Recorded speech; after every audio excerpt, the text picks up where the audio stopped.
నమస్తే, welcome to our channel. నేను అంకిత. మనతో పాటు సీనియర్ జర్నలిస్ట్ జగదేవ్ సార్ ఉన్నారు. ఆయనతో మాట్లాడదాం. నమస్తే సార్. నమస్తే. ఇప్పుడు మల్లారెడ్డి అల్లుడికి రేవంత్ రెడ్డి బిగ్ షాక్ ఇచ్చినట్లు తెలుస్తుంది. సో అది ఇంజనీరింగ్ కాలేజ్కి నోటీసులు కూడా జారీ చేసినట్లు తెలుస్తుంది. సో దీనిపైన మీరేమంటారు? రేవంత్ రెడ్డి గారు బిగ్ షాక్ ఇవ్వడం కాదు, హైడ్రా గత వారం 10 రోజులుగా అందరికీ షాకులు ఇస్తూనే ఉంది. షాకులు ఇవ్వడం అంటే ముందుగా నోటీసులు పంపిస్తున్నారు, వాళ్ళు దాన్ని తేరుకొని మార్చుకుంటే ఓకే, లేదా దానికి తగ్గ ఎక్స్ప్లెనేషన్ ఇస్తే ఓకే. అలా ఏమీ లేకుండా డైరెక్ట్గా కోర్టును ఆశ్రయిస్తున్నారు. కోర్టులో ఆ వాయిదా కానీ ఆ హియరింగ్కి వచ్చేసరికి ఈలోగా అన్ని పనులు జరిగిపోతున్నాయి, నేలమట్టం అయిపోతున్నాయి. సేమ్ నాగార్జున గారి కన్వెన్షన్ విషయంలో కూడా అదే జరిగింది. తంగిడాల చెరువు ఏదో అంటారు, మనకి శిల్ప కళావేదిక ఆపోజిట్లో ఉంటుంది. మేబీ నోటీసులు ఇచ్చారు, ఎక్స్ప్లెయిన్ చేశారు. ఆ తర్వాత మీరు పార్కింగ్ ఏరియాలో కట్టుకోవాల్సింది, పార్కింగ్ ఏరియాని పార్కింగ్ అదే కట్టుకోవాల్సిన ఏరియాని పార్కింగ్ ఏరియాకి వదిలేసి చెరువులోకి సుమారుగా 3 ఎకరాల చెరువు కుంటల్ని అంతా కబ్జాలా చేసి దాని మీద షెడ్లా కట్టారు అన్నట్టుగా. సో ఆయన అది కోర్టుకి వెళ్ళడం, కోర్టు తీర్పు మధ్యాహ్నం వచ్చేసరికి నేలమట్టం చేసేసారు దాన్ని. సో అది దాని మీద కొంచెం ఎవరైనా అంతే కదా, ఎవరు ఆస్తి మీద వాళ్ళు ఎవరు ఇల్లు ఉంటున్న ఇల్లుని లేదా వాళ్ళ ఆ ప్రాపర్టీని ఎవరిని కూల్ చేసినా బాధపడతారు. బట్ ఇక్కడ ఇది ఎప్పటి నుంచో 2014లోనే జరిగింది ఈ ఇష్యూ, ఏది విడిపోకముందే. బట్ ఇప్పటి వరకు గత 10 ఏళ్ళలో ఉన్న ప్రభుత్వం ఎందుకు ఎటువంటి చర్యలు తీసుకోలేదనేది ఒక క్వశ్చన్ మార్క్. తర్వాత ఈ రేవంత్ రెడ్డి గారి ప్రభుత్వం వచ్చాక హైడ్రా అని ఒక పెట్టి దాన్ని ఒక ఐపీఎస్ ఆఫీసర్ రంగనాథ్ గారిని పెట్టి మొత్తం ఎక్కడికక్కడ కబ్జా చేసినవి, అక్రమ కట్టడాలు, మితిమీరిన ఆకుపైలు అన్నీ చేసినవి అందరికి కూడా చెక్ పెడుతూ వస్తున్నారు. దాంట్లో భాగంగా గవర్నమెంట్ వచ్చిన గతంలోనే మల్లారెడ్డి గారి కాలేజీ కూడా కొంత కోతకు గురైంది, ఆ చెరువుని ఏదో కబ్జా చేశారని. అలాగే మన ఓల్డ్ సిటీ అజ్దుద్దీన్ ఓవైసీ గారి కాలేజ్ కూడా ఉంది, ఫాతిమా కాలేజ్. నిన్న సోషల్ మీడియా కూడా ట్రోల్స్ అయ్యాయి. 2014లో ఫాతిమా కాలేజ్ ఎలా ఉంది, ఆ ల్యాండ్ ఎలా ఉంది, ఇప్పుడు చూస్తే ఆ చెరువులోకి ఇలాగా ఒక చంద్రుడిలాగా ఆకారంలో కరవులాగా వెళ్ళి హాఫ్ మూన్ లాగా లోపలికి వెళ్ళి మరీ కట్టేస్తున్నారు. అది కాలేజు మహిళల కోసం కట్టిన ఉమెన్స్ కాలేజు, దాన్ని పట్టుకొట్టద్దు, పిల్లల విద్య ఇదవుద్దంటే దానికి హైడ్రా అధికారులు కూడా ఎలా స్పందించారంటే, ఇప్పుడు విద్యార్థులు విద్యకి ఇబ్బంది కలుగుతున్నాయి, అకాడమిక్ ఇయర్ అయ్యాక మాత్రం మేము ఖచ్చితంగా తీసుకోవాల్సిన చర్యలు తీసుకుంటాం, ఈలో మీరు సర్దుకుంటే ఓకే, లేదంటే ఖచ్చితంగా విద్యార్థులకు ఇబ్బంది కలగకుండా మాత్రం మేము అంతవరకు ఆగడానికి ప్రయత్నిస్తామన్నట్టు కూడా చెప్పారట. అలాగే కేటీఆర్ గారి ఫ్రెండ్ ఫామ్ హౌస్ కూడా నిన్న మొన్న అధికారులు వెళ్ళారు, చూశారు. ఎంతవరకు పట్టాలో సర్వే నెంబర్ ప్రకారము ఈ భూమి ఇటు తూర్పు వైపు ఎంత, పడమర వైపు ఎంత, ఎన్ని గజాలు, ఎన్ని సెంట్లు, ఇవన్నీ ఉంటాయి కదా లెక్కలు. దానికి మించి ఉంటే మాత్రం నోటీసులు ఇస్తున్నారు.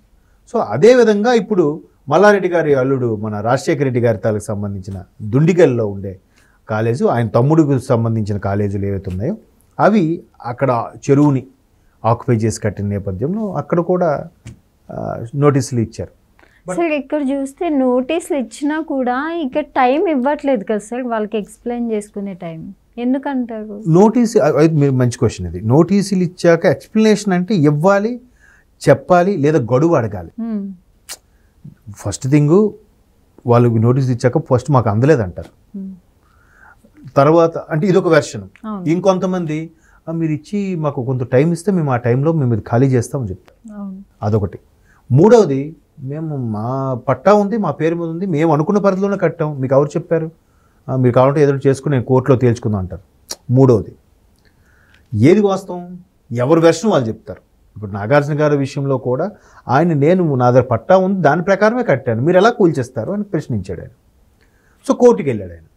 వీళ్ళు ఏం చేశారు, మీకు ఆల్రెడీ 2 సార్లు చెప్పాము, మీరు కనీసం గడువు అడిగినా రిక్వెస్ట్ చేసినా మేము ఆగేవాళ్ళు. మేము ఇప్పుడు అజ్దుద్దీన్ గారిది ఉంది ఫాతిమా కాలేజ్ అంట, అది అయ్యి బాబు నేను కబ్జా చేయలేదురా బాబు, కావాలంటే మీకు చూపిస్తాను, నాకు టైం ఇవ్వండి అని అంటే వాళ్ళు ఏం చెప్పారు, విద్యార్థులు ఎడ్యుకేషన్కి అకాడమిక్ ఇయర్కి ఇబ్బంది కలగకుండా మేము ఖచ్చితంగా ఆ టైం తీసుకున్న తర్వాత ఈలోగా మీరు సర్దుకుంటే ఓకే, మీరు ఆక్రమించి కట్టింది ఏదైతే ఉందో దాన్ని వెనక్కి తీసుకోవడం కానీ, దానికి సంజాయిషి ఇవ్వడం కానీ, లేదా దానికి అదనంగా పే చేయడం కూడా కొన్ని ఉంటాయి.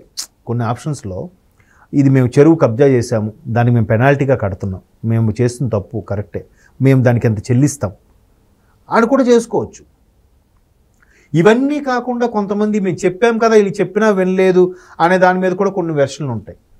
దాని మేబీ కక్ష సాధింపు అని కూడా అంటారు కొన్ని సందర్భాలు, అలా కూడా ఉండొచ్చు. ఇప్పుడు నాకు బాగా గుర్తు, రెహమత్ నగర్ నుంచి మనకి శ్రీరామ్ నగర్ బస్తీకి బోరబండికి వెళ్ళే లైన్లో వరుసగా గుడిసెలే ఉండేవి. ఆ రోడ్డు అప్పుడు డబుల్ రోడ్డు ఉండేది కదా, సింగిల్ రోడ్డు, అంటే ఒక 10-12 ఏళ్ళ కిందట మాట.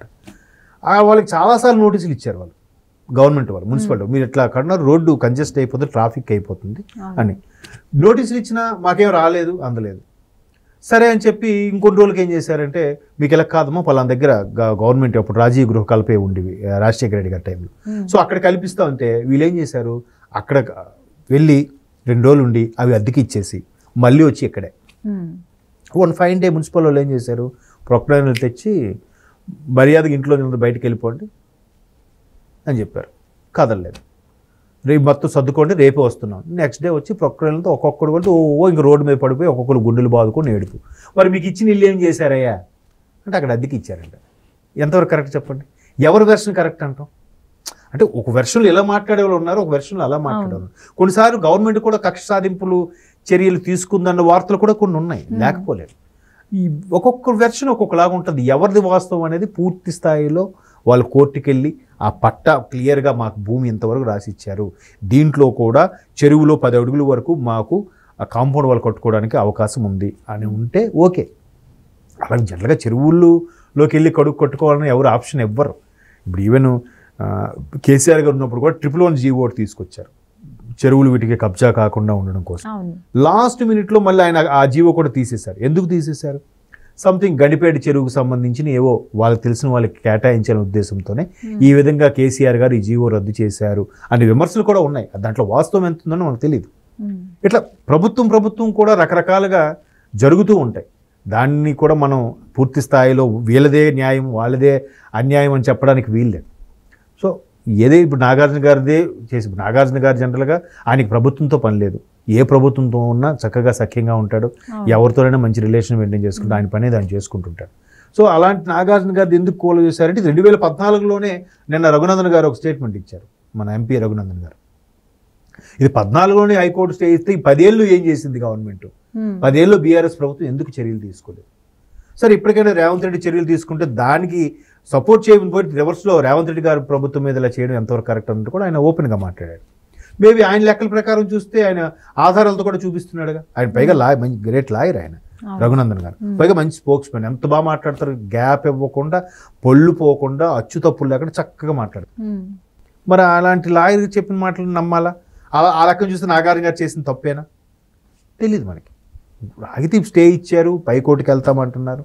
దీని మీద ప్రభుత్వం ఎటువంటి ఎక్స్ప్లెనేషన్ ఇస్తుందో వెయిట్ అండ్ సీ. మొత్తానికి నాగార్జున గారు, అసదుద్దీన్ ఓవైసీ గారు లాంటి వాళ్ళకి సంబంధించిన వాటికి కూడా చెక్ పెడుతున్నప్పుడు మల్లారెడ్డి గారి కాలేజీకి తీసినప్పుడు మల్లారెడ్డి అల్లుడి గారి కాలేజీకి హైడ్రా వాళ్ళు చెక్ పెట్టడంలోనూ అవి తొలగించడంలోనూ అక్రమ కట్టడాలు క్వైట్ కామన్, దాంట్లో తప్పేం లేదు. అది ఓకే, థ్యాంక్ యూ సార్.